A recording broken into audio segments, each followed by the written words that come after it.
আসসালামু আলাইকুম ওয়া রাহমাতুল্লাহি ওয়া বারাকাতুহু। আলহামদুলিল্লাহি রাব্বিল আলামিন ওয়াসসালাতু ওয়াসসালামু আলা আশরাফিল আমবিয়াই ওয়াল মুরসালিন নবিয়িনা মুহাম্মাদিন ওয়া আলা আলিহি ওয়া সাহবিহি আজমাইন। ইয়া আইয়ুহাল্লাযীনা আমানুত্তাকুল্লাহা হাক্কা তুকাতিহি ওয়া লা তামুতুন্না ইল্লা ওয়া আনতুম মুসলিমুন। يا أيها الذين آمنوا اتقوا الله وقولوا قولا سديدا يصلح لكم أعمالكم ويغفر لكم ذنوبكم ومن يطع الله ورسوله فقد فاز فوزا عظيما. أما بعد فإن أصدق الحديث كلام الله وخير الهدي هدي محمد صلى الله عليه وسلم وشر الأمور محدثاتها وكل محدثة بدعة وكل بدعة ضلالة وكل ضلالة في النار. فقد قال الله تبارك وتعالى في كلامه المجيد بعد أعوذ بالله من الشيطان الرجيم فإذا فرغت فانصب وإلى ربك فارغب. প্রশংসা মাত্র আল্লাহ সুবহানাহু ওয়া তাআলার, যিনি বিশ্ব জগতের একমাত্র মালিক। তিনি যাকে চান তাকে হেদায়েতের পথে হেদায়েত করে থাকেন এবং যাকে চান তাকে তিনি পথভ্রষ্টের উপরে রেখে দিয়ে থাকেন। এবং আল্লাহ সুবহানাহু ওয়া তাআলা তিনি তার রহমত করে থাকেন ওই সমস্ত বান্দাদের উপরে যার প্রতি তার বিশেষ রহমত করার ইচ্ছা করে থাকেন। আমরা আল্লাহ সুবহানাহু ওয়া তাআলার প্রশংসা করি, কেননা যাদেরকে তিনি তার বন্দিগিতে অংশ নেওয়ার তৌফিক দিয়েছেন, আমাদেরকে তাদের অন্তর্ভুক্ত করেছেন। এজন্য আমরা তার শুকরিয়া স্বরূপ আমরা তার প্রশংসা করি, আমরা বলি আলহামদুলিল্লাহ। সালাতু ওয়াস সালাম প্রিয় নবী মুহাম্মদুর রাসূলুল্লাহ সাল্লাল্লাহু আলাইহি ওয়াসাল্লামের প্রতি, যিনি তার ব্যক্তিগত জীবনে, সমাজে এবং রাষ্ট্রীয়ভাবে আল্লাহ সুবহানাহু ওয়া তাআলার বন্দিগিটাকে প্রতিষ্ঠিত করে দেখিয়েছেন। তার মাধ্যমে আল্লাহ সুবহানাহু ওয়া তাআলা তিনি ইসলামটাকে এই জমিনে প্রতিষ্ঠিত করেছেন। তার হাত ধরেই আমরা এই ইসলামের দীক্ষা পেয়েছি, যার উপরে রাসূলুল্লাহ সাল্লাল্লাহু আলাইহি ওয়াসাল্লাম আমাদেরকে রেখে গেছেন এবং তিনি বলেছেন ততদিন পর্যন্ত আমরা কল্যাণের পথে থাকব যতদিন পর্যন্ত আমরা ইসলামটাকে আঁকড়ে থাকব। আমরা সে রাসূলের প্রতি সালাত এবং সালাম পাঠ করি, আমরা বলি আল্লাহুম্মা সাল্লি ওয়া সাল্লিম ওয়া বারিক আলা নবিয়িকা মুহাম্মদ। আজকের খুতবার মূল বিষয় হলো আল্লাহ সুবহানাহু ওয়া তাআলার অনুগ্রহকে স্মরণ করা। আল্লাহ সুবহানাহু ওয়া তাআলা তার জাত, তার সত্তাকে স্মরণ রাখা।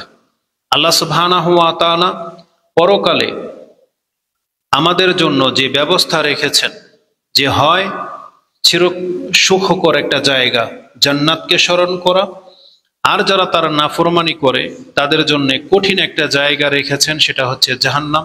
সেই জাহান্নামের আযাবের ভয়টাকে একটু স্মরণ করা, এটা হবে মূলত আজকের খুতবার মূল বিষয়। এটা এই জন্য হবে কারণ প্রত্যেক বছর হজের মধ্য দিয়ে এক বছরের ইবাদত পূর্ণ হয়।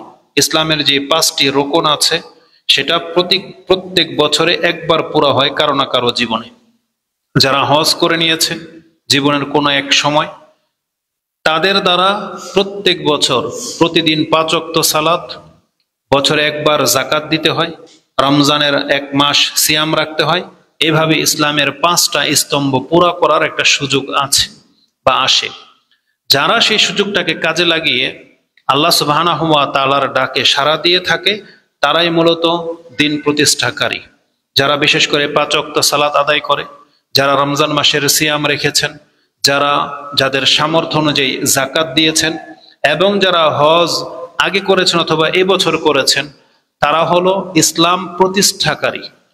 আল্লাহর দ্বীনকে কায়েম করা ব্যক্তি হলো তারা ব্যক্তি জীবনে।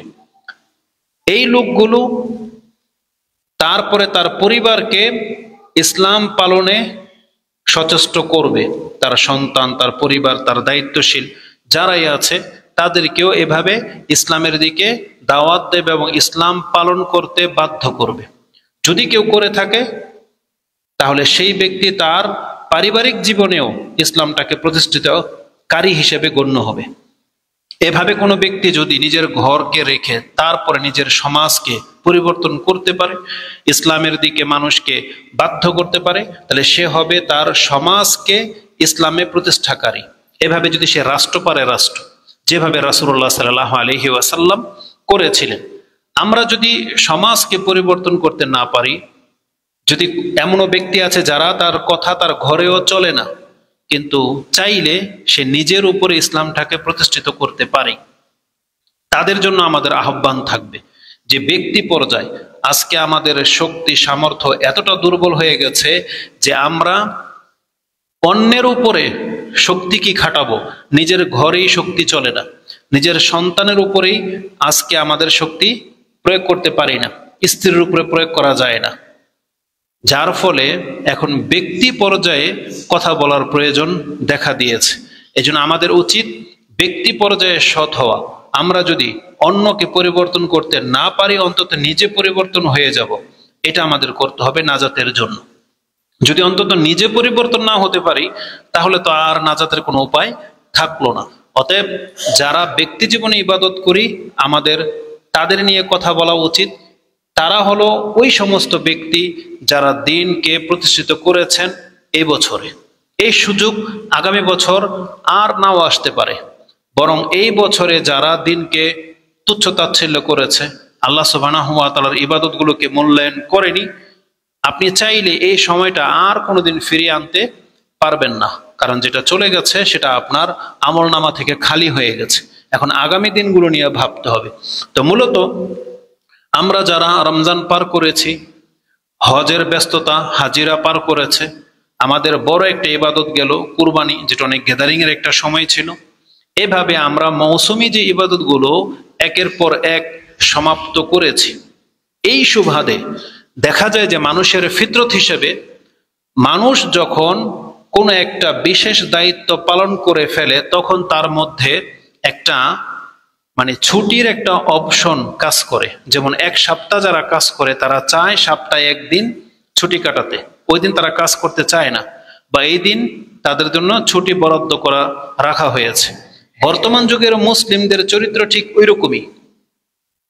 তারা কেন যেন আল্লাহ সুবহানাহু ওয়া তাআলাকে এটা বোঝাতে চায় যে আল্লাহ, আমি কিছু কাল তোমার ইবাদত করব, আর কিছু কাল তুমি আমাকে ছুটি দিয়ে দাও, ওই সময়টা আমি ফ্রি। যেমন 12 মাসের মধ্যে আমরা যেন আল্লাহ সুবহানাহু ওয়া তাআলার কাছে এটা যেন আবদার করি অধিকাংশ মানুষ, যে আল্লাহ 1 মাস শুধু রমজান মাসটাই আমরা বন্দেগী করি, বাকি 11 মাস আমাদেরকে আমাদের মতো করে জীবনযাপন করতে দেন। এটাই মানুষ চায় মূলত। আর যারা একেবারেই বদ, তারা তো পরিপূর্ণভাবে আল্লাহর কাছ থেকে মুখ ফিরিয়ে নিয়েছে। তো এই যে যারা শুধুমাত্র রমজান মাসে আল্লাহর বান্দা, আপনি কি মনে করেন সে কি নাজাত পাবে? সে নাজাত পাবে না। কারণ আল্লাহ সুবহানাহু ওয়া তাআলা আমাদেরকে জানিয়ে দিয়েছেন, প্রত্যেক ব্যক্তিকে যাকে প্রাণ দেওয়া হয়েছে, এই দেহের মাঝে যতক্ষণ পর্যন্ত প্রাণ থাকবে তুমি ততক্ষণ আল্লাহর বান্দা, ততক্ষণ আল্লাহর বন্দেগী করতে হবে। এটি স্পষ্ট আল্লাহ সুবহানাহু ওয়া তাআলা কোরআনের একটি আয়াতে জানিয়ে দিয়েছেন যে মুহাম্মদুর রাসূলুল্লাহ সাল্লাল্লাহু আলাইহি ওয়াসাল্লামকে আল্লাহ বলেন, যেটা আপনি সূরা হিজর 15 নম্বর সূরার সর্বশেষ আয়াতে 99 নম্বর আয়াতে পেয়ে যাবেন। আল্লাহ বলেছেন, ওয়াবুদু রাব্বাকা হাত্তা ইয়াতিয়াকাল ইয়াকিন, তুমি তোমার রবের ইবাদত করতে থাকো ততক্ষণ পর্যন্ত যতক্ষণ পর্যন্ত তোমার মৃত্যু না ঘটে যাচ্ছে। দেহের মধ্যে যতক্ষণ প্রাণ আছে ততক্ষণ ইবাদত চলবে। এই জন্য আমাদের অন্তরকে আপনি বাধ্য করার চেষ্টা করেন। বাধ্যবাধকতাটা হলো যে আমি কোনো একটা সময়ের জন্য শুধু আল্লাহর বান্দা না, বরং আল্লাহ যেহেতু আমাকে এই পৃথিবীতে সৃষ্টি করে পাঠিয়েছেন মানুষ রূপে, মুসলিম রূপে, অতএব আল্লাহর সাথে সাক্ষাৎ না হওয়া পর্যন্ত আমার এই ইবাদত আমাকে চালিয়ে যেতে হবে। এটা আপনার অন্তরকে বাধ্য করতে হবে। কারণ অন্তর চাইবে না যেটা আল্লাহ চাচ্ছেন, কারণ অন্তর সবসময় ভিন্ন কিছু চায়। আমরা যখন দুনিয়াতে বিচরণ করি, আপনি ঘরে থাকেন একরকমের চিন্তা ভাবনা, মসজিদে আসছেন অন্তর এখন একরকম হয়ে আছে, আপনি আবার যখন বাজারে যাবেন বা ওই বিচে যাবেন, যেখানে মানুষ খেলতামশা করতেছে ওই সমস্ত অনুষ্ঠানে যাবেন, তখনকার অন্তর কিন্তু এখনকার মতো আর থাকবে না, তখন অন্তর আবার ভিন্ন কিছু হয়ে যাবে। এই জন্য মানুষ যখন ভিন্ন ভিন্ন কিছু দেখতে পায় তখন তার রূপও চেঞ্জ হয়, তখন তার চিন্তাধারাও চেঞ্জ হয়। তো মানুষের অন্তর সব সময় খারাপ দিকে যেতে চায়, মানুষের অন্তর সব সময় তার স্বেচ্ছাচারিতাটাকে প্রাধান্য দেয়। কিন্তু আল্লাহ সুবহানাহু ওয়া তাআলা বলেছেন যে না, মুমিনরা এমন হবে না।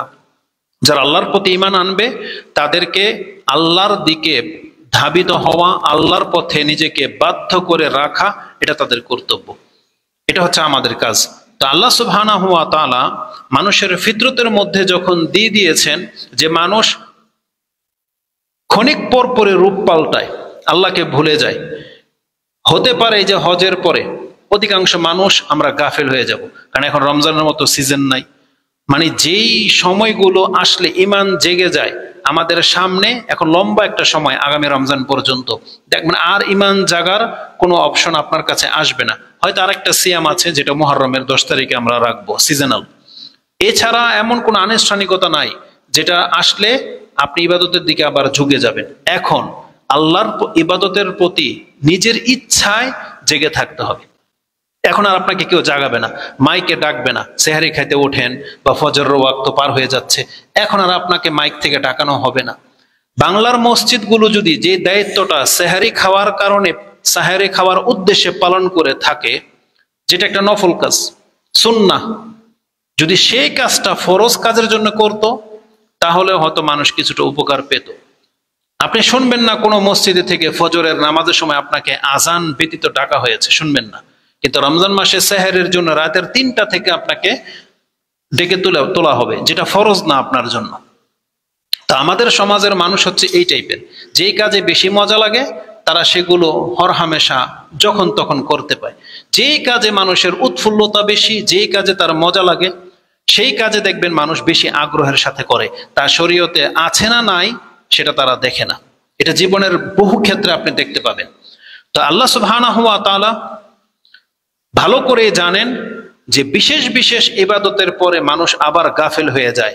এই জন্য আল্লাহ সুবহানাহু ওয়া তাআলা আলাদা একটা আদেশ আমাদেরকে করেছেন যে যখন তোমাদের 5 ওয়াক্ত সালাত শেষ হয়ে যাবে, যখন জুমার সালাত শেষ হয়ে যাবে, যখন রমজান মাসের ইবাদত পার হয়ে যাবে, যখন তোমরা হজ পূর্ণ করে ফেলবে, এখন আল্লাহকে আর ভুলে যেও না, এখন আল্লাহকে স্মরণ করো। তার মানে আল্লাহকে স্মরণ রাখা আগামী রমজান পর্যন্ত এটা আমাদের দায়িত্ব। কারণ এটা হচ্ছে গাফিলতির সময়, মানুষ এখন একটু গাফেল হয়ে থাকবে, ওই রকমের মজা পাবে না ইবাদতে যে মজাটা সে রমজান মাসে পায়। এই জন্য আল্লাহ সুবহানাহু ওয়া তাআলা বিভিন্ন আয়াতের মধ্যে ওই মূল মূল ইবাদতগুলোর পরে যেই অতিরিক্ত একটা আদেশ করেছেন, সেটা হচ্ছে আল্লাহ সুবহানাহু ওয়া তাআলাকে স্মরণ রাখা। যেমন আসুন কোরআনের কিছু আয়াত আমি আপনাকে দেখাই। হজ পূর্ণ হয়ে যাওয়ার পরে আল্লাহ সুবহানাহু ওয়া তাআলা হাজীদেরকে উদ্দেশ্য করে বলেছেন, ফাইজা কাদাইতুম মানাসিকাকুম ফাযকুরুল্লাহা কাযিকরিকুম আবাআকুম আও আশাদ্দা যিকরা। আল্লাহ সুবহানাহু ওয়া তাআলা সূরা হজের সূরা বাকারার 200 নম্বর আয়াতে বলেছেন, যখন তোমরা হজ পূর্ণ করে নেবে, এখন আল্লাহ সুবহানাহু ওয়া তাআলাকে স্মরণ করো যেভাবে তোমরা তোমাদের বাপ-দাদাদেরকে স্মরণ করতে বা তাদের আলোচনা করতে, এখন ওই রকমই আল্লাহর কথা স্মরণ করো, বরং আও আশাদ্দা যিকরা, বরং আল্লাহর জিকিরটাকে তার চাইতেও বেশি করতে হবে। আয়াতের প্রেক্ষাপটটা হচ্ছে এই, ইসলাম নাজিল হওয়ার পূর্বে হজ তো ছিল, কারণ হজ তো ইব্রাহিম আলাইহিস সালামের সময়কাল থেকে মক্কার লোকেরা পালন করে, কিন্তু তাদের চিরাচরিত স্বভাব ছিল হজের যে মিনাতে 3 দিন তারা অবস্থান করত, তখন তারা বংশ পরিচয়, কার কি কতটা সম্পত্তি, কতটা উট, কতটা ঘোড়া, কার বাবা কি করেছে, কার দাদা কি করেছে, কে কতটা পালোয়ান, কে কতটা কি ছিল, তারা এগুলো নিয়ে চর্চা করত। ওই মিনার 3 দিন বসে বসে শুধু এগুলোই চর্চা করত। তখন আল্লাহ সুবহানাহু ওয়া তাআলা ইসলামের মাধ্যমে আদেশ জারি করেছেন যে আল্লাহ তোমাদেরকে জাহেলিয়াত থেকে এখন হিদায়াতের পথে এনেছেন, এখন আর ওই বাপদাদাদের ডাকলে চলবে না। এখন এগুলো নিয়ে কথা বলার সময় নয়, বরং এখন উচিত আল্লাহর বরত্ব নিয়ে কথা বলা। কারণ আল্লাহ তোমাদেরকে একটা বড় ধরনের ভুল ভ্রান্তি থেকে এখন হেদায়েতের পথে এনেছেন। যেখানে তোমরা পুতুল পূজারে ছিলা, সেখানে তোমাদেরকে আল্লাহ সুবহানাহু ওয়া তাআলা আল্লাহর বন্দিগির দিকে ফিরিয়ে এনেছেন, এটা আল্লাহর কত বড় এহসান, কত বড় অনুগ্রহ। এটাকে আল্লাহ স্মরণ করিয়ে দিয়ে বলছেন যে ফাযকুরুল্লাহ, এখন আল্লাহকে অধিক মাত্রায় স্মরণ করো, এখন ভুলে গেলে চলবে না। তো এই আদেশটা ছিল ওই মক্কার মানুষদের চিরাচরিত স্বভাবের খেলাফ। আর আমাদের জন্য এই আদেশ হলো বিশেষভাবে, কেননা যেহেতু 1 বছরের ইবাদত হজ পূর্ণ হয়ে যাওয়ার পর আমাদের হাতে তেমন আর কোনো বড় ধরনের ইবাদত নাই 5 ওয়াক্ত সালাত ব্যতীত। তো আমাদের সময়টা অলসতায় কাটবে, কারণ কোরআন পড়া তো আমাদের উপরে ফরজ করে দেওয়া হয়নি। এখন আর জাকাত ফরজ না, এখন আর সিয়াম ফরজ না, এখন যা করবেন স্বেচ্ছায়, নিজের ইচ্ছায়। এই জন্য আল্লাহ সুবহানাহু ওয়া তাআলা বলেছেন অতিরিক্ত একটা আদেশ যে তুমি এখন আল্লাহকে অধিক মাত্রায় স্মরণ করে তুমি আল্লাহর বন্দিগি হওয়াটাকে জারি করে রাখো, চালিয়ে রাখো, যাতে শয়তান তোমাকে গুমরাহ করতে না পারে। কারণ আল্লাহ সুবহানাহু ওয়া তাআলার স্মরণ এটা এমন একটা উপায়, যদি কোনো ব্যক্তি কল্যাণের হিসেবে পেশ করা হবে সে খেয়ে নেবে, যে কোনো অনুষ্ঠানে সে অংশ নেবে, ইচ্ছা হলে সালাত পড়বে, ইচ্ছা হলে পড়বে না। কিন্তু যেই ব্যক্তি আল্লাহকে স্মরণ করবে সেই ব্যক্তি কোনোদিন আল্লাহর নাফরমানি করতে পারে না। এই জন্য আল্লাহ সুবহানাহু ওয়া তাআলা বিশেষভাবে আমাদেরকে বলেছেন হজ শেষ, সিয়াম শেষ, এখন আল্লাহকে স্মরণ করো। আল্লাহ সুবহানাহু ওয়া তাআলার স্মরণটা অত্যন্ত গুরুত্বপূর্ণ। আপনি বিশেষ করে লক্ষ্য করে দেখেন 5 ওয়াক্ত সালাত যখন আমরা সালাম ফিরিয়ে দিই, রাসূলুল্লাহ সাল্লাল্লাহু আলাইহি ওয়াসাল্লাম আমাদেরকে যেটা করে দেখিয়েছেন, তার মানে তিনি বুঝাতে চেয়েছেন যে নামাজের সালাম ফিরিয়ে নিলেই আল্লাহর বন্দিগি শেষ হয়ে যায় না। দেখা যাবে যে প্রত্যেক 5 ওয়াক্ত সালাতের পরে রাসূলুল্লাহ সালাম ফিরানোর পরে লম্বা সময় ধরে তিনি আল্লাহর জিকির করতেন, লম্বা সময় আস্তাগফিরুল্লাহ আস্তাগফিরুল্লাহ আস্তাগফিরুল্লাহ দিয়ে শুরু করতেন। এবং আমরা জানি যে 33 বার করে সুবহানাল্লাহ আলহামদুলিল্লাহ আল্লাহু আকবার পড়তেন 5 ওয়াক্তে, 5 ওয়াক্তে মানে 5 ওয়াক্ত সালাতে পড়তেন, আয়াতুল কুরসি পড়তেন, সূরা ফালাক, নাস, ইখলাস পড়তেন, যেগুলো দোয়াগুলো আপনারা জানেন। তাহলে এই জিকির করার মাধ্যমে তিনি আল্লাহর বন্দেগীটাকে জারি রাখতেন, চলমান রাখতেন। উপরন্তু আল্লাহ সুবহানাহু ওয়া তাআলা বিশেষভাবে জুমার সালাতের পরে, যেহেতু মানুষ জুমার সালাতের পরে আবার মাঠে ঘাটে রাস্তায় ছড়িয়ে যায়, যদিও আমাদের বাংলাদেশের বর্তমান মুসলিমরা সেই প্রেক্ষাপটে চলে না, কিন্তু আরবরা যেই সিচুয়েশনের উপরে ভিত্তি করে এই আয়াত নাজিল হয়েছে যে তারা তো শুক্রবার একটা দিন ব্যবসা বাণিজ্যে বেশি ছড়িয়ে পড়তো, আল্লাহ সুবহানাহু ওয়া তাআলার পক্ষ থেকে যে আদেশ জারি করা হয়েছিল ফাইজা নুদিয়া লিস-সালাতি মিন ইয়াউমিল জুমআতি ফাসআউ ইলা যিকরিল্লাহি ওয়া যারুল বাই, যখন জুমার দিনের আজান হয়ে যায় তখন তোমরা বেচাকেনা বন্ধ করে দিয়ে আল্লাহকে স্মরণ করার জন্য মসজিদের দিকে ছুটে আসো। এই আয়াতের বাস্তবায়নকারী যদি আমরা হতাম যারা, তাহলে দেখা যেত যে কাস্টমাররা মাঠে ঘাটে আছে, কিন্তু আজান শোনার কারণে আমার দোকান বন্ধ করতে হলো, বেচা কেনাটাকে বন্ধ করে রাখতে হলো। যাদের মাল সামান কেনার প্রয়োজন, দূর থেকে আসছেন, তারা নামাজের কারণে কিনতে পারতেছেন না, তখন তারা কি করবে? নামাজের পরে কিনবে, ব্যস্ততা থাকবে। তো জুমার পরে ব্যবসায়ীদেরও যেমন ব্যস্ততা থাকবে, ক্রেতাদেরও ব্যস্ততা থাকবে, তখন তারা আবার মাঠে ঘাটে ছড়িয়ে যাবে। কিন্তু ওই দৃশ্যটা এখন নাই। এখন পর্যন্ত হয়তো কোনো না কোনো দোকান খোলা, এখন পর্যন্ত ক্রেতা তার কেনাকাটাই ব্যস্ত, জুমার খুতবা চলতেছে, তার কোনো মাথা ব্যথা নেই। কারণ আল্লাহ সুবহানাহু ওয়া তাআলার ওই আয়াতের বাস্তবায়ন করাটা তারা এটাকে গণায়ও ধরে না, মানে মনেই হয় না যেটা আপনাকে আল্লাহ বলেছে। আল্লাহ যে বলেছে ইযা নুদিয়া লিস-সালাতি মিন ইয়াউমিল জুমআ, জুমার দিনের সালাত আজান যখন দেওয়া হবে তোমরা বেচাকেনা বন্ধ করে দিয়ে মসজিদে আসো। আপনি হয়তো ভাবতেছেন এটা হয় সাহাবীদেরকে আল্লাহ বলেছেন, মক্কার মুশরিকদেরকে বলেছেন, অথবা এটা সেই যুগের আয়াত, এটা মনে এখন আর বাস্তবায়ন করার মনে সময় নাই। এটা অধিকাংশ মুসলিম তো এটাই মনে করে। যদি তারা জানতো যে এটা আমাদের উপরে ফরজ, যে জুমার আজান হয়ে গেলে বেচা কিনা করাটা হারাম, এটা জায়েজই নেই, তাকে মসজিদে আসা ছাড়া আর কোনো উপায় নাই, যদি এটা সে জানতো তাহলে মসজিদগুলো আজকে এরকম ফাঁকা থাকে না। মসজিদ আপনি নামাজের সালাম ফিরানোর পরে যতগুলো লোক দেখতে পান, এতগুলো লোক কি এখন আছে? তাহলে ওই লোকগুলো তো আসছে, তো মসজিদে আসে, তো কখন আসে? ওই শেষে শুধু নামাজের লেঞ্জা ধরবে, 1 রাকাত পেলেই হইল, কারণ সে মাসলা জানে জুমার নামাজের 1 রাকাত পেয়ে গেলে জুমা পেয়ে গেল, সে 1 রাকাত এসে ধরবে। কিন্তু আল্লাহ যে বলেছেন আজান হয়ে গেলে তোমার বেচা কিনা বন্ধ করে দিবি, মসজিদে আসো, তারা আল্লাহর এই আদেশকে পাত্তাই দেয়নি। উপরন্তু দ্বিতীয় যে আয়াত আবার সেটার দিকে বেশি ঝুঁকে। সেটা কি? নামাজ শেষ সালাম ফেরানোর পর কে কার আগে বেশি দ্রুত বেরোবে, এটা আবার আবার ঠিকই আমল করে। দ্রুত বেরোবে, রাস্তাঘাটে তার প্রয়োজনে যেতে হবে। আলা কুল্লি হাল, আল্লাহ সুবহানাহু ওয়া তাআলা বলেছেন, ফাইজা কুদিয়াতিস সালাহ ফান্তাশিরু ফিল আরদ ওয়াবতাগু মিন ফাদলিল্লাহ ওয়াযকুরুল্লাহ কাসীরান লাআল্লাকুম তুফলিহুন। আল্লাহ বলেছেন, এখন তোমাদের প্রয়োজনই তোমরা মসজিদ থেকে বেরিয়ে পড়বে বাজারে, মাঠে ঘাটে, সেখানে গিয়ে আল্লাহকে ভুলে যেও না। বরং সেখানে আল্লাহ বলেছেন ওয়াজকুরুল্লাহ কাসীরা, সেই জায়গাতে আল্লাহকে বেশি মাত্রায় স্মরণ করা উচিত।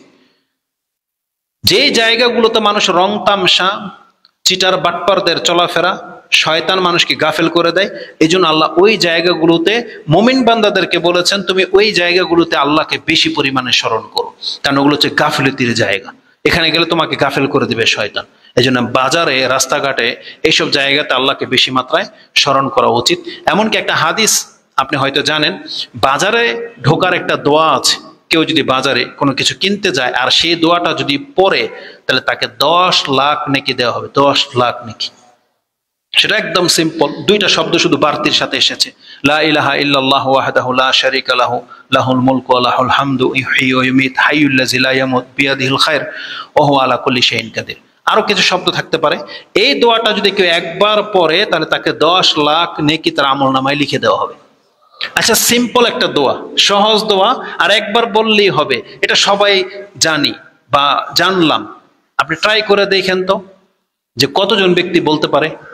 কারণ বাজারে যখন কেউ ঢোকে, তখন এই দোয়া পর্যন্ত বলার, যেটা বলতে হয়, বললে নেকি হবে, এটা পর্যন্ত মানুষ ভুলে যায়। কারণ এটা হচ্ছে এতটা গাফিলতির জায়গা। এই জন্য যারা এটাকে স্মরণ রেখে পড়তে পারবে, এই জন্য আল্লাহ তাদেরকে স্মরণ রাখার জন্য কেবল এতটা নেকি আল্লাহ সুবহানাহু ওয়া তাআলা দেবেন। এই জন্য আল্লাহকে স্মরণ করা এটা অনেক গুরুত্বপূর্ণ একটা ব্যাপার। তো আল্লাহ সুবহানাহু ওয়া তাআলা বলেছেন, যখন তোমরা ফরজ সালাতের মতো ইবাদত এবং মৌসুমী যে ইবাদত গুলো পার করবে, তখন তোমরা ভাববে না যে তোমাদের দায়িত্ব শেষ, বরং এখন আমাদেরকে অধিক মাত্রা আল্লাহকে স্মরণ রাখতে হবে। না হলে তো শয়তান ওই রমজান মাসের পর তো ছাড়া পেয়ে আসছে, এখন আবার আমাদেরকে গুমরাহ করে দিবে, গাফিল করে দিবে। আল্লাহ সুবহানাহু ওয়া তাআলাকে স্মরণ করা আরেকটি গুরুত্বপূর্ণ জায়গা আছে। সেই জায়গাতে আল্লাহ নিজে শিক্ষা দিয়েছেন, যদি এমন কিছু তোমার দ্বারা হয়ে যায়, তাহলে তুমি আল্লাহকে স্মরণ করো, তাহলে তোমার নাজাত রয়েছে। সেটা হলো, কোনো ব্যক্তির যদি পাপ হয়ে যায়, কোনো একটা অপরাধ, অন্যায় হয়ে যায়, আল্লাহ সুবহানাহু ওয়া তাআলার শিক্ষা হলো, তোমার দ্বারা একটা ভুল হয়ে গেছে, এটা হওয়ার ছিল না কিন্তু হয়ে গেছে, তুমি করে ফেলেছো, যেটা তোমার নিষেধ ছিল কিন্তু তোমার দ্বারা হয়ে গেছে। এখন তোমার উচিত খুব দ্রুত আল্লাহর কাছে ফিরে আসো, আল্লাহকে স্মরণ করো। এটা হচ্ছে আল্লাহর শিক্ষা। আর আমাদের মানুষদের শিক্ষা হলো, আমরা যখনই কোনো একটা অপরাধ করি, একটা পাপ করি, তখন আমরা আল্লাহর কাছ থেকে আরো দূরে সরে যাই, আমরা মুখ ফিরিয়ে নিই। বরং শয়তান সেখানে খুব বেশি প্রভাবিত করে, খুব বেশি আপনাকে উস্কায়। সেটা কি? যে তুমি এত বড় একটা পাপ করছো, তো কোন মুখ নিয়ে এখন আল্লাহর কাছে তুমি আবার যাইবা, আল্লাহর কাছে চাইবা? তখন এইভাবে আপনাকে আল্লাহর কাছ থেকে দূরে সরিয়ে দেওয়া হয়। কিন্তু কোরআন কিন্তু এটা বলে না। কোরআনে আল্লাহ সুবহানাহু ওয়া তাআলা আমাদেরকে শিক্ষা দিয়েছেন, যেটা আপনি সূরা আলে ইমরানের 135 নম্বর আয়াতে পেয়ে যাবেন। আল্লাহ সুবহানাহু ওয়া তাআলা বলেছেন, ওয়াল্লাযীনা ইযা ফাআলু ফাহিশাতান আও যালামু আনফুসাহুম যাকারুল্লাহ। যদি মুমিন ব্যক্তিদের গুণ হলো, যদি তাদের দ্বারা কোনো অপরাধ বা জুলুম হয়ে যায়, নিজের নফসের উপরে বা অন্যের উপরে সে করে ফেলে, যাকারুল্লাহ, সে আল্লাহকে স্মরণ করবে। ফাস্তাগফারু লিযুনুবিহিম, এবং সাথে সাথে তার অপরাধের জন্য আল্লাহর কাছে ক্ষমা চাইবে। কিন্তু আমরা কেন ক্ষমা চাইতে পারি না আল্লাহর কাছে? কারণ আমরা পাপ করার পরে আল্লাহকে যে স্মরণ করতে হবে, আল্লাহর কাছে ক্ষমা চাইতে হবে, এই শিক্ষাটা আমাদেরকে দেওয়া হয়নি। বরং একজন পাপী, পাপ করা, পাপ হয়ে যাওয়া এটা স্বাভাবিক। সেই ব্যক্তিকে আল্লাহ সুবহানাহু ওয়া তাআলা শিক্ষা দিচ্ছেন যে তুমি তোমার রবকে স্মরণ করো, সাথে সাথে তুমি তোমার অপরাধকে আল্লাহর কাছে ক্ষমা করিয়ে নাও, আল্লাহর কাছে বলো যে আল্লাহ তুমি আমাকে ক্ষমা করে দাও।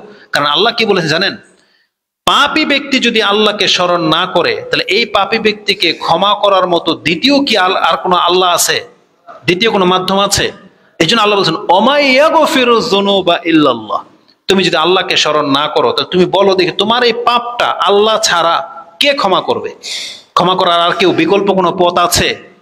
মাজার ওলাদের না হয় মাজার ওদের পীর বাবা আছে। মুমিনদের কে আছে আল্লাহ ছাড়া? আমাদের তো আল্লাহ ছাড়া কেউ নাই, কারণ আমরা কোনো মাজারে বিশ্বাসী না, আমরা কোনো পীর ফকির দরবেশে বিশ্বাসী না যে আমার পাপকে ক্ষমা করাইতে পারে। বরং আমরা কথায় কথায় যখন অনেক সময় এক্সাম্পল দিয়ে বলি, জালেম কোনোদিন জালেমকে ক্ষমা করাইতে পারে না। আর বাস্তব হচ্ছে এই 5 ওয়াক্ত সালাত। আপনি নামাজ পড়েন, ঠিক আছে, আপনি মনে করেন এটা তো আল্লাহু আকবার তাকবীর দিলাম, সালাম ফিরাইলাম, রুকু সাজদা করলাম, এটাই। কিন্তু এই নামাজে আমাদেরকে যে শিক্ষাটা দেওয়া হয় 5 বার, আমরা এখান থেকে আসলে কিছু শিখি নাই, শিখতে চাইও না। দেখেন তো নামাজে আপনি কি করেন? যখন আপনি তাশাহুদে বসেন, সালাম ফিরানোর আগে আপনি তাশাহুদ দুরুদ পড়ার পরে একটা দোয়া পড়েন না? কি যেন পড়েন? ইন্নী যালামতু নাফসি যুলমান কাসীরা ওয়ালা ইয়াগফিরু যুনুবা ইল্লা আনতা।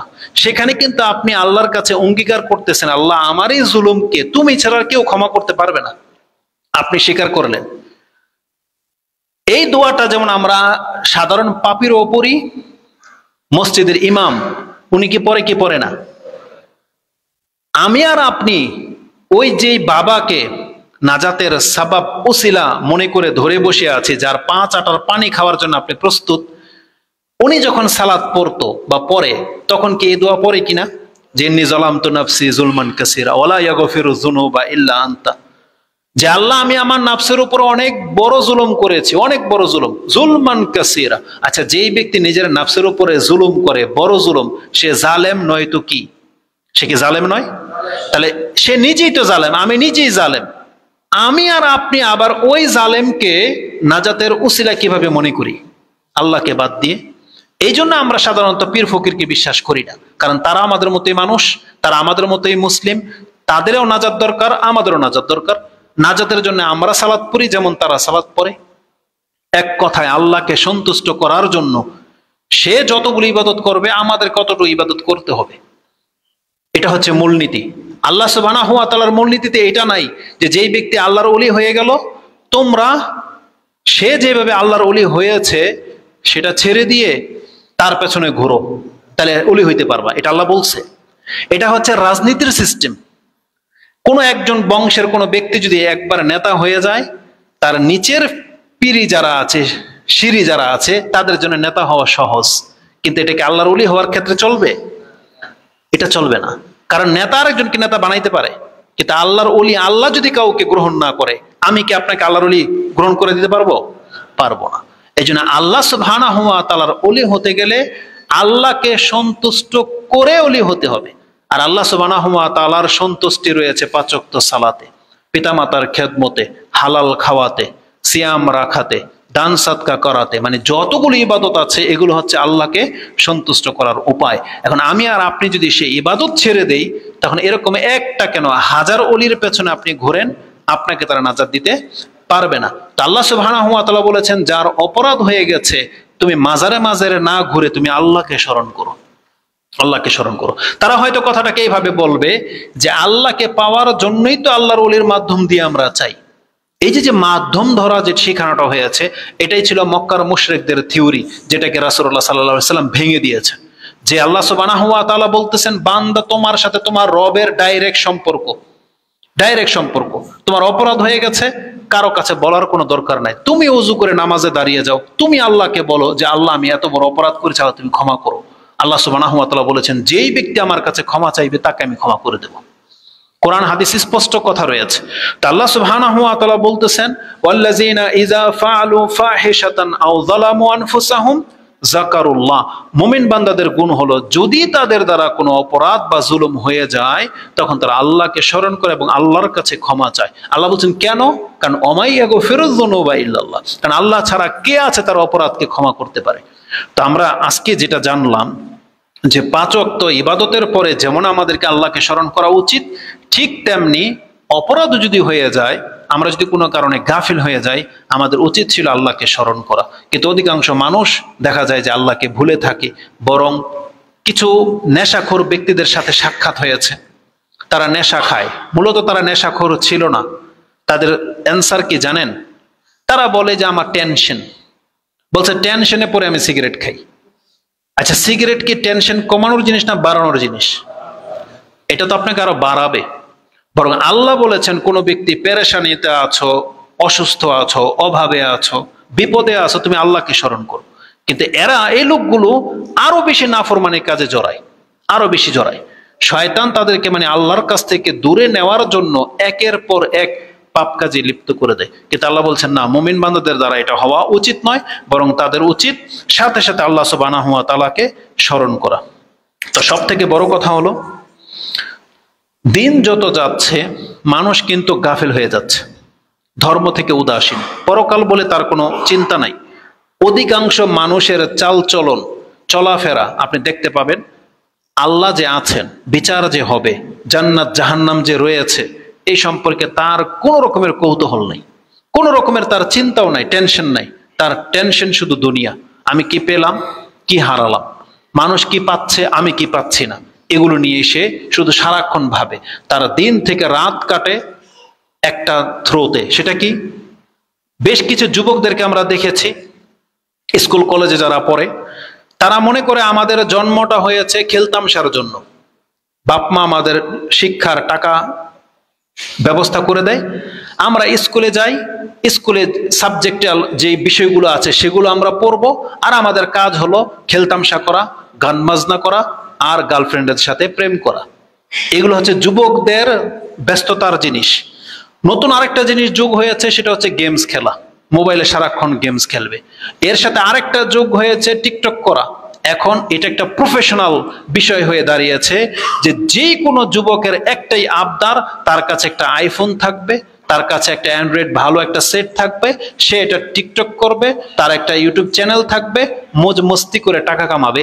এটা অধিকাংশ যুবকদেরকে ওই দিকে নিয়ে যাওয়া হচ্ছে, অধিকাংশ। আপনি হ্যাঁ এটার মাধ্যমে লাখপতি হতে পারেন, কিন্তু আপনি জানেন না আপনাকে আল্লাহর কাছ থেকে কতটা দূরে সরানো হয়েছে, কতটা দূরে সরানো হয়েছে। কারণ মানুষ ওই জিনিসের প্রতি ঝুঁকে যায় যেগুলো তারা মজা লাগে। আর এই টিকটকের নামে এমন কোনো অশ্লীলতা নাই যা তারা প্রচার না করে। যেগুলো সবচেয়ে বেশি প্রচার হয় কোনগুলো জানেন? যেগুলোতে মহিলার দেহ সবচেয়ে বেশি দেখানো যায়, সেই টিকটক গুলোর সবচেয়ে বেশি ফলোয়ার হয়। যেগুলোতে নোংরা টাইমলাইন লেখা থাকে, হেডলাইনটা নোংরা কিছু লেখা থাকবে, অদ্ভুত আজগুবি কিছু লেখা থাকবে, এগুলো সবচেয়ে বেশি মানুষ ফলো করে। তার মানে মিথ্যার প্রচারের এক নাম্বার জায়গা হচ্ছে টিকটকের জায়গা, এই ভিডিও ক্লিপের মাধ্যমে। এবং এই টিকটক করতে গিয়ে অনেক মানুষের সাথে বেয়াদবি করা হয়, অনেক মানুষকে লাঞ্ছিত করা হয়, অনেক মানুষকে টিটকারির পাত্র বানানো হয় এই টিকটকের মাধ্যমে। অনেক মা বোন আছে পর্দা খুলে দেয়। আমি এমনও ব্যক্তিদের মানে সম্পর্কে সুবহানাল্লাহ কি বলবো, এতটুকু বাচ্চা এই নেট দেখে দেখে সে পর্যন্ত অনুকরণ করতে গিয়ে বাথরুমে মোবাইল নিয়ে যায় এবং কাপড় খুলে নিজেরটা নিজে ভিডিও করে, এমনও দৃশ্য দেখা যাচ্ছে। আর এটা অতটুক পর্যন্ত যদি তার মোবাইল পর্যন্ত সীমাবদ্ধ থাকতো, এটা যেমন আপত্তিকর, তার চাইতো মারাত্মক বিষয় হচ্ছে সেটা তার মোবাইল পর্যন্ত আবদ্ধ থাকতেছে না, বরং এটা প্রকাশ পেয়ে যাচ্ছে। কেউ না কেউ এটা প্রকাশ করে দিচ্ছে, হয় সে নিজে প্রকাশ করতেছে, না হয় অন্য যার চোখে পড়েছে সে এটাকে ফেসবুকে দিয়ে দিচ্ছে। এইভাবে মুসলিমদের চরিত্রটাকে একদম ধ্বংস করে দেওয়া হচ্ছে। তো আজকে আমাদের ইসলাম থেকে অধিকাংশ মানুষ যে বেখবর, তার বাস্তব নমুনা হচ্ছে এগুলো। কিন্তু আপনি জেনে নেন, এই কাজের জন্য আমাদেরকে সৃষ্টি করা হয় নাই। আমাদের প্রত্যেকটা মুহূর্তের একটা হিসাব আছে, প্রত্যেকটা মুহূর্তের একটা মূল্য আছে, যেগুলো আমরা কদর করতেছি না। আমাদের দায়িত্ব শুধু জুমার খুতবা আমরা বলতে তো পারবো, কিন্তু পরিবর্তন গ্রহণ করার দায়িত্ব একান্ত আপনার। আপনি যদি গ্রহণ করতে না পারেন, আপনি জেনে নেন আল্লাহ আপনার প্রতি অসন্তুষ্ট। আপনি আল্লাহর কাছে এটা চেয়ে নিতে হবে যে আল্লাহ, এই কথাগুলো শোনার পর আমরা মানতে কেন পারি না? আমরাও তো আপনাদের মতো মানুষ, আমরা তো সেই যুগ থেকে, সেই জগৎ থেকে আসছি। আপনি দাড়িওয়ালা একজন স্মার্ট ছেলেকে দিকে তাকাবেন, আল্লাহ ওকে যথেষ্ট সুন্দর করে বানিয়েছে, টল ফিগার, পয়সাও আছে, কিন্তু তারপর দাড়ি রাখছে, নামাজ পড়ে, টাকনার উপরে প্যান্ট, ওই সময় নোংরার মধ্যে নাই। আপনি ওর দিকে ফলো করেন। ও তো আপনার মতো একটা মানুষ, ওরও তো খায়েশাত আছে, চাহিদা নাই। ও কেন আপনার মতো নয়? কেন? কারণ ও আল্লাহর কথাটাকে মেনে নিয়েছে, ও পরকালের জীবনটাকে প্রাধান্য দিয়েছে, যেটা আমি আর আপনি প্রাধান্য দিতে পারি নাই। আমরা শুধু আমাদের স্বপ্নের মধ্যে বিভোর, ওই নোংরামি, ওই পশ্চিমাদের কালচারটা। আমাদের কাছে যখন ফোন আসে, প্রশ্ন করে, তখন আজীব আশ্চর্য হয়ে যাবেন আপনি। এমনও চরিত্রের মুসলিম আছে, কিছু মুসলিম হয়তো গ্রামগঞ্জে এই চরিত্রের নাই। গ্রামগঞ্জের মানুষের দ্বারা কি হয়? শিরিক বেদাত হয়। ধর্মের নামে পাপ হয়। কিন্তু শহরের মানুষগুলো পয়সাওয়ালাদের কি হয় জানেন? তাদের মধ্যে সবচেয়ে বেশি পাপ হয় নোংরামি, বেহায়ামি, নেশা, এগুলো হচ্ছে তাদের পাপ। তারা শিরিক হয়তো করে না, তাদের অধিকাংশ মানুষ বেদাত কি জিনিস বুঝে না, কারণ ও তো ধর্মই পালন করে না, ওর বেদাত কি আবার? ওর মূল কাজ হচ্ছে নেশা, ওর মূল কাজ হচ্ছে মহিলা, ওর মূল কাজ হচ্ছে রং তামসা, গান বাজনা। এগুলো হচ্ছে শহরের মানুষের। তাদের চরিত্র হলো কোন একজন ব্যক্তি, সুবহানাল্লাহ, আমি কি বুঝতে ভুল করেছি নাকি উনি আমাকে বোঝাতে ব্যর্থ হয়েছে, বলতেছে যে ওনার স্বামী নিজেই চায় যে তার ওয়াইফ অন্য কোনো বন্ধুর সাথে রং তামসা করুক, ওনার স্বামী বসে বসে দেখবে, মজা নেবে। করতে ওনার কাছে নাকি এটা ভাল লাগে। কি মনে করেন? সে মুসলমানের ঘরের সন্তান, তার মানে কি? তার মানে সেম তারা ইহুদি নাসারার মতো জীবন গড়তে চাচ্ছে। তারা ইসলামের এই থিওরি থেকে দূরে, বহু দূরে সরিয়ে নিয়ে গেছে শয়তান। কিসের মাধ্যমে? এই নেটের জগৎ, এই পারিপার্শ্বিকতা। এই জন্য আমাদেরকে আল্লাহ সুবহানাহু ওয়া তাআলা বলেছেন, না, মুমিন বান্দাদের উচিত তুমি আল্লাহকে স্মরণ করো, আল্লাহকে ভয় করো। এগুলো আমাদের জন্য অত্যন্ত উপযোগী বিষয়। এই জন্য আমাদেরকে ভুলে গেলে চলবে না। আজকে আমরা দিন থেকে বিমুখ হওয়ার মূল কয়েকটা কারণ হলো, আমরা যারা মুসলিম ঘরের সন্তান ধর্ম নিয়ে চর্চা করি না। ধর্ম নিয়ে চর্চা করে গুটি কয়েকজন ব্যক্তি, ওই যে যারা স্কলার, যারা ইসলামিক বক্তব্য দেয়, শুধু তারাই। আর তাদের কিছু ফলোয়াররা আছে, তারাই শুধু খালি ইসলামের চর্চা করে, আদার্স কোনো ব্যক্তি ধর্মের চর্চা করে না। যারা 5 ওয়াক্ত সালাত পড়েন, আপনারাও ধর্মের চর্চা করেন, এটা আমরা জানি।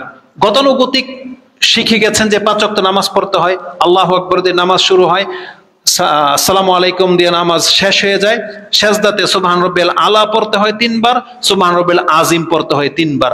এটাই নামাজ। আপনি বলেন তো দেখি, 30 বছর হয়ে গেছে, আপনার নামাজের চ্যাপ্টার থেকে এর বেশি কিছু আপনি শিখেছেন কিনা? শিখেন নাই। কোরআনটা তো 30 পারা, তাই না? আমরা কিন্তু হাফেজ না, তারপরও কথার প্রেক্ষিতে আপনাকে বলতে হয়।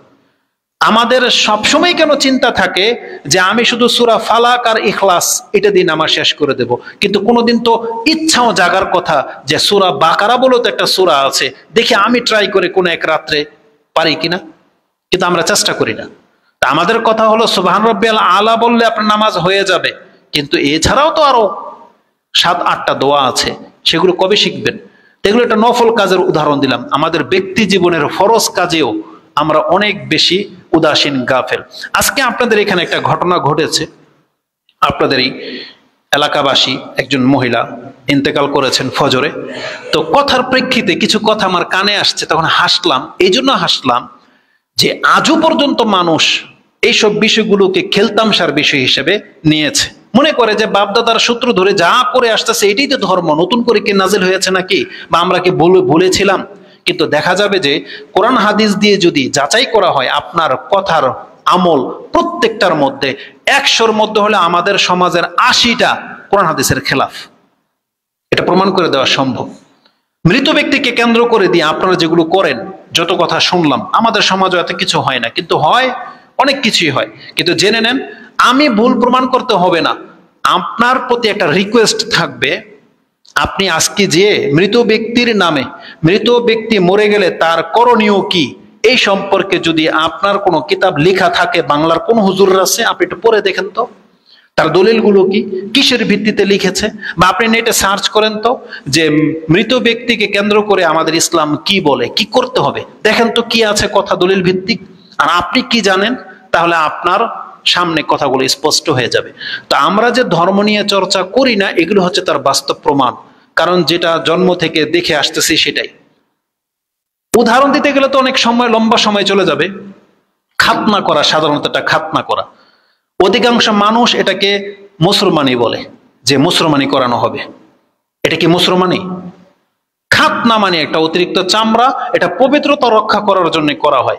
এটা কাটা না কাটাকে মুসলিম হওয়া না হওয়ার সাথে কোনো সম্পর্ক আছে?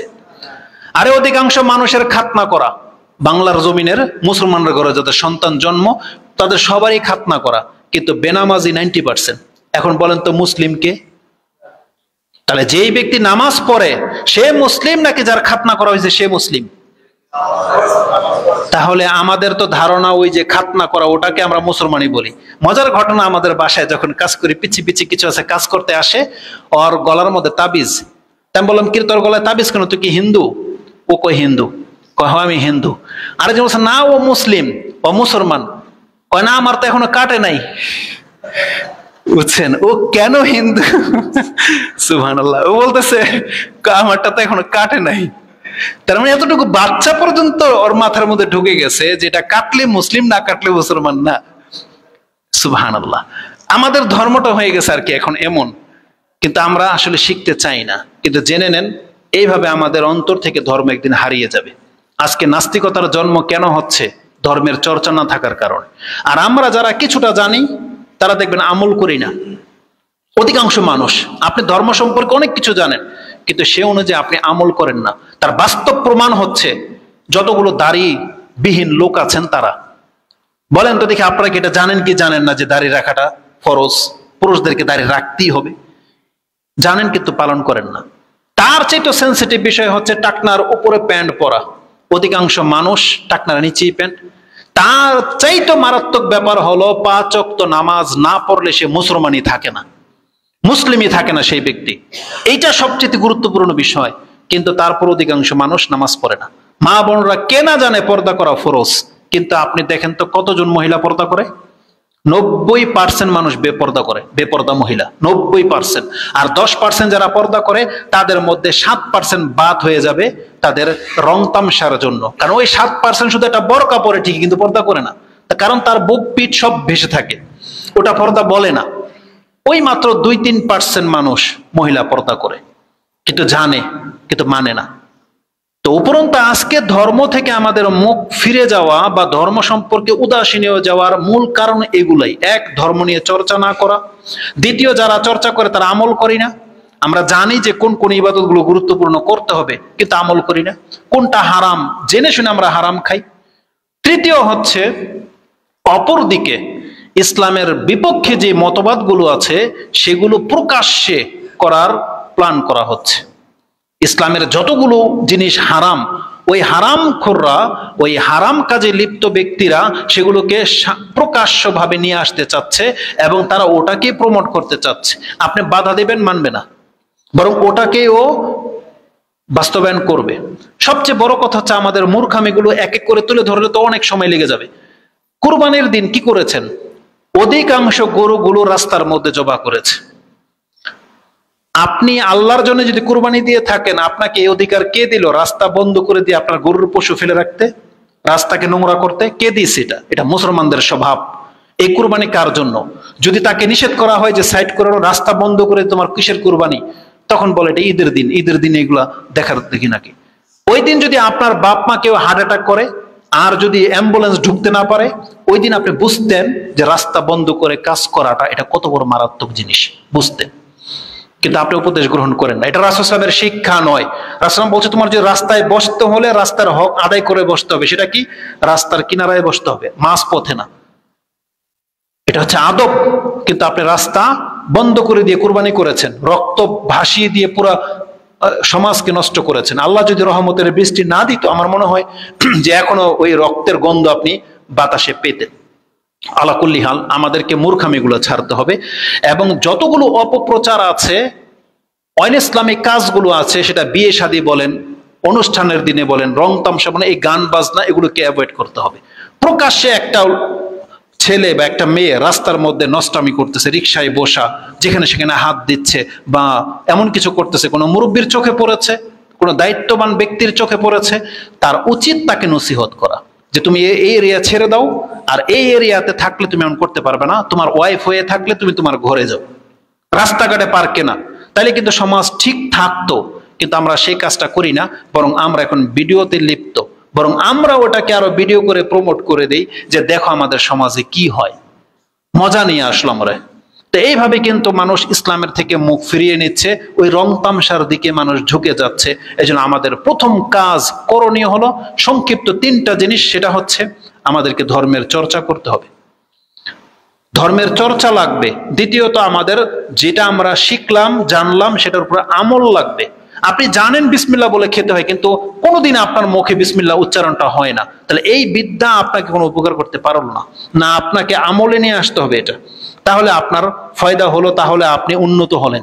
আল্লাহ সুবহানাহু ওয়া তাআলা বলেছেন দিন চর্চা করা, দিনের উপরে অটুট থাকা, এটা একটা ফায়দার একটা হাদিস বলি, তারপরে কোরআনের একটা আয়াত দেব। কত গুরুত্বপূর্ণ বিষয়। আজকে আমরা যারা এই 2023 সালে এসে এমন কিছু দেখতে হয়েছে বা দেখতে হচ্ছে যে ইসলাম এত দুর্বল হয়ে গেছে, আমরা যখন না থাকব, আপনারা যখন না থাকবেন, ওই যে ঘরের মুরব্বী যে নামাজ পড়ে সে যখন না থাকবে, আগামী প্রজন্ম কি হবে? ওই ইসলাম কি জিনিস জানবে না। রাসূলুল্লাহর হাদিসে কিন্তু এটা আছে জানেন, কিয়ামতের একেবারে পূর্বে, একেবারে যখন আর কিয়ামত পৃথিবী থাকবে না, তখনকার মানুষের অবস্থা কি হবে জানেন? এই পৃথিবীতে আল্লাহর নাম নেওয়ার মতো কোনো ব্যক্তি থাকবে না। সেখানে নামাজ থাকবে না, সেই সময় সিয়াম থাকবে না, যাকাত থাকবে না। তবে কিছু মুরব্বীরা বাকি থাকবে, তারা লা ইলাহা ইল্লাল্লাহ শব্দটা জানবে এবং তারা বলবে লা ইলাহা ইল্লাল্লাহ। তাদেরকে জিজ্ঞেস করা হবে এটা কি, সেই মুরব্বীরা বলবে আমরা জানি না, তবে আমাদের বাপদাদারা এটা বলতো, এই জন্য আমরা এটা বলি। মানুষ এই পর্যায়ে চলে যাবে। বলেন তো এটা কিভাবে সম্ভব? আপনি তো বলতে চাচ্ছেন যে কই, এটা তো অনেক দূরের ব্যাপার, যে মানুষ লা ইলাহা ইল্লাল্লাহ ছাড়া নামাজ টামাজ কিছুই থাকবে না, এটা তো অনেক দূরের ব্যাপার। আপনি জেনে নেন সাহাবা একরামের কাছেও এটা খুব আশ্চর্য লেগেছিল যখন রাসূল সাল্লাল্লাহু আলাইহি ওয়াসাল্লাম বলেছিলেন একদিন এইভাবে কোরআন উঠে যাবে, গায়েব হয়ে যাবে, এলেম উঠে যাবে। তখন সাহাবী বলতেছেন ইয়া রাসূলুল্লাহ কিভাবে এলেম উঠে যাবে? নাকরাউল কোরআন, আমরা তো কোরআন পাঠ করি, অনুক্রিয় আবনা আনা অনুক্রিয় আবনা আনা আবনা আহুম, আমরা কোরআন পাঠ করি, আমাদের সন্তানদেরকে কোরআন শিক্ষা দিচ্ছি, ওরা ওদের সন্তানদেরকে শিক্ষা দিবে ইলা ইয়াউমিল কিয়ামা, কিয়ামত পর্যন্ত চলতে থাকবে। তাহলে কোরআন বা এলেম গায়েব কিভাবে হয়ে যাবে? রাসূল সাল্লাল্লাহু আলাইহি ওয়াসাল্লাম বলেছেন আমি তোমাকে তো জ্ঞানী ভাবতাম, তুমি দেখো না ইহুদি নাসারা ওরা কি তাওরাত ইনজিল পড়ে না? বলছে পড়ে। ওদের কাছে তাওরাত ইনজিল আছে না? আছে, কিন্তু ওরা জ্ঞানী না মূর্খ? বলছে ওরা মূর্খ, কারণ ওদের কাছে তাওরাত ইনজিলের কোনো আমলই হয় না। আজকে আমাদের অধিকাংশ মুসলমানদের ঘরের কোরআনের কোনো আমল হয় না। কোরআনে তো লেখা আছে তো, কিন্তু আপনার আমার আমলের সাথে কোনো যায় না। তো বলেন তো দেখি সেই বিদ্যা উঠে গেছে কি যায় নাই? তো এটা হচ্ছে নিয়ম, এইভাবে উঠে যাবে।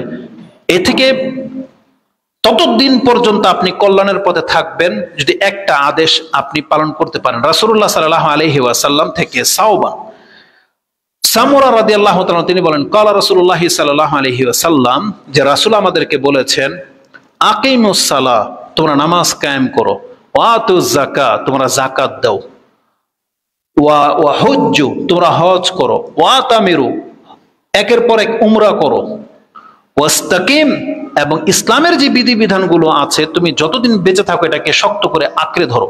ওয়াস্তাকিম কি হবে তাহলে? ইউস্তাকাম বিকুম, ইউস্তাকাম বিহিম বা ইউস্তাকাম বিকুম, তোমরা যদি ইসলামটাকে শক্ত করে ধরে রাখো তাহলে তোমাদের দ্বারা পরবর্তীদেরকে ইসলাম পালন করা সহজ করে দেবেন আল্লাহ। তার মানে আপনি যদি দাঁড়িয়ে রাখেন, আপনার সন্তান দাঁড়িয়ে রাখাটা সহজ হবে। আপনি যদি 5 ওয়াক্ত সালাত পড়েন, আপনার সন্তান নামাজি হবে, হতে পারে, কিন্তু আপনি বেনামাজি হওয়ার কারণে আপনার সন্তান জানেই না, ওর মধ্যে অনুভূতি জাগে না যে নামাজ কি জিনিস। মা পর্দা করে না বিদায় তার মেয়েদের অনুভূতি জাগে নাই যে পর্দাটা কি জিনিস, জাগে না। এই জন্য আমাদের উচিত বড় যারা আছি তাদেরকে ইসলামটাকে পালন করা, ছোটরা অটোমেটিকলি সেটা শিখবে।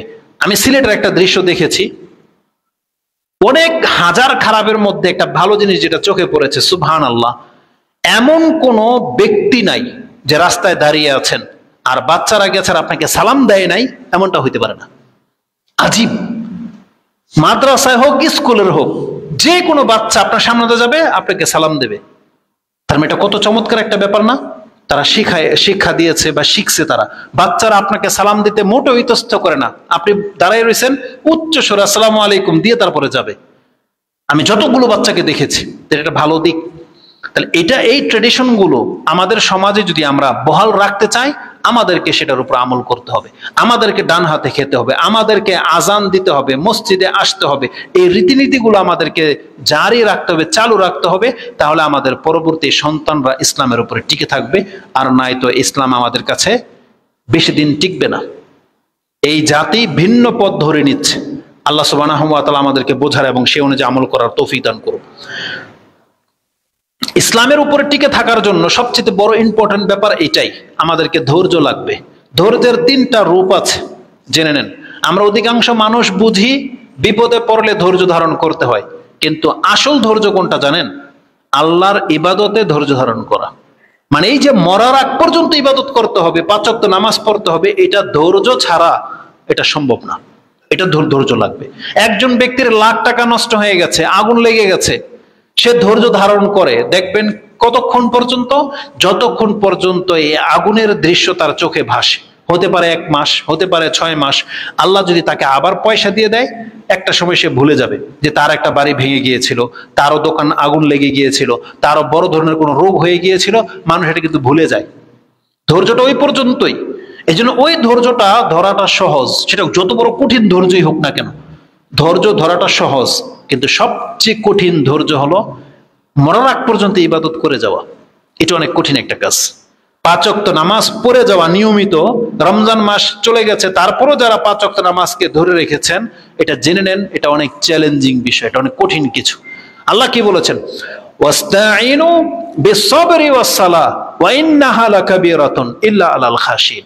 নিশ্চয়ই নামাজ কায়েম করা, নামাজের মাধ্যমে আল্লাহর কাছে সাহায্য চাওয়া, এটা অনেক বড় কাজ। তবে ইল্লা আলাল খাশিন, যারা আল্লাহকে ভয় পায় তাদের জন্য সহজ কাজ, বাকিদের জন্য বড় কাজ। আল্লাহ নিজে বলেছেন ওয়া ইন্নাহা লাকাবীর, এটা অনেক বড় কাজ। অতএব ধৈর্যের যে 3টা রূপ আছে, তার একটা হলো ইবাদতে ধৈর্য ধারণ করা।